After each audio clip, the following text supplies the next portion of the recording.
हम में से कुछ लोग ऐसे होते हैं जो किसी विशेष स्किल में काफ़ी एक्सपर्ट होते हैं, लेकिन इसके बावजूद भी वो रिजल्ट प्रोड्यूस नहीं कर पाते, उनका सिलेक्शन नहीं हो पाता। इसका बेसिक रीज़न क्या है? देखिए, एक्चुअली क्या होता है कि केवल एक स्किल रखना पर्याप्त नहीं होता। हो सकता है आपके अंदर बहुत ज़्यादा नॉलेज हो, बहुत सारे टीचर्स से आप मिलोगे जिनके पास अथाह नॉलेज होता है, लेकिन why they are not able to convert the final selection.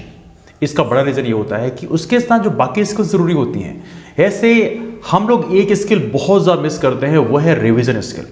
आप कभी खुद अपने अंदर झांक कर देखिए कि आपने रिवीजन स्किल में कितना काम किया है, आप कितना रिवीजन एवरी सिंगल डे करते हैं। आप पाएंगे कि एवरी सिंगल डे शायद आप रिवीजन करते ही नहीं हैं। तो कहीं ना कहीं जो रिवीजन स्किल होती है बहुत ही यूनिक होती है। इसे बहुत सारे पैटर्न्स होते हैं कैसे हम रिवीजन को बेहतर तरीके से कर सकते हैं, लेकिन आप में से हो सकता है कई सारे लोगों को ये चीज़ पता भी नहीं होगी।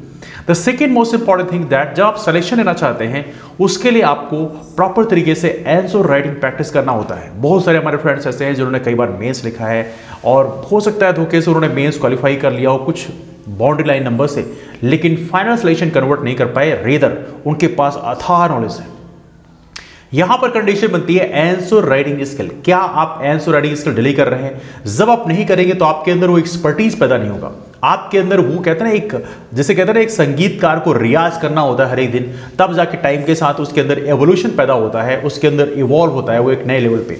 और वही चीज यहां भी जरूर होती है। यदि आप आंसर राइटिंग प्रैक्टिस नहीं कर रहे हैं डिलीजेंटली, इसका मतलब यह है कि जिस एग्जाम की आप तैयारी कर रहे हैं वहां पर आपके अंदर कमिटमेंट बहुत कम है। तो दो चार चीजें हैं आपको जो पुश करनी होती है अपने आप को every single day. And third most important thing is that MBPSC civil service जैसे एग्जाम के लिए जरूरी होता है कि आपको अपनी कम्युनिकेशन स्किल में भी काम करना होता है। कई बार हमने देखा है कि बहुत सारे फ्रेंड्स ऐसे हैं जिन्होंने मेंस तो स्कोर किया, मेंस सिलेक्शन ले लिया, लेकिन इंटरव्यू की जब बात करें तो वहां पर उनके नंबर काफी कम आए, because they have not worked in the communication skills. उन्हें लगता है कि नहीं, मेंस में खूब नंबर स्कोर कर लेंगे उससे कोई फर्क नहीं पड़ेगा। नहीं, फर्क पड़ता है। यदि आपको एसडीएम की पोस्ट मिली थी तो अब इंटरव्यू के नंबर से कम होने के कारण आपको नायब तहसीलदार की पोस्ट मिलेगी, तो that makes a big difference. तो आपको इन तीनों एरिया में काम करना होता है। The first is revision, second is answer writing skill and third one is communication skill. यदि आप तीनों में काम करते हैं प्रॉपर तरीके से, आपके अंदर एक्सपर्टीज पैदा होता है, तो आप बाकी लोगों की तुलना में ज्यादा बेहतर परफॉर्मेंस करेंगे। बिकॉज सिलेक्शन केवल और केवल नॉलेज से नहीं होता, सिलेक्शन के साथ बाकी चीजें भी आपको एड ऑन करनी पड़ती है, तब जाके आपका फाइनल सिलेक्शन होता है। आपने बहुत सारे टीचर्स को देखा होगा, बहुत सारे टीचर्स जो होते हैं वंडरफुल लेवल होता है उनका, लेकिन फिर भी लोग नहीं जानते because they don't know how to market the product. Marketing skill उनको नहीं आती।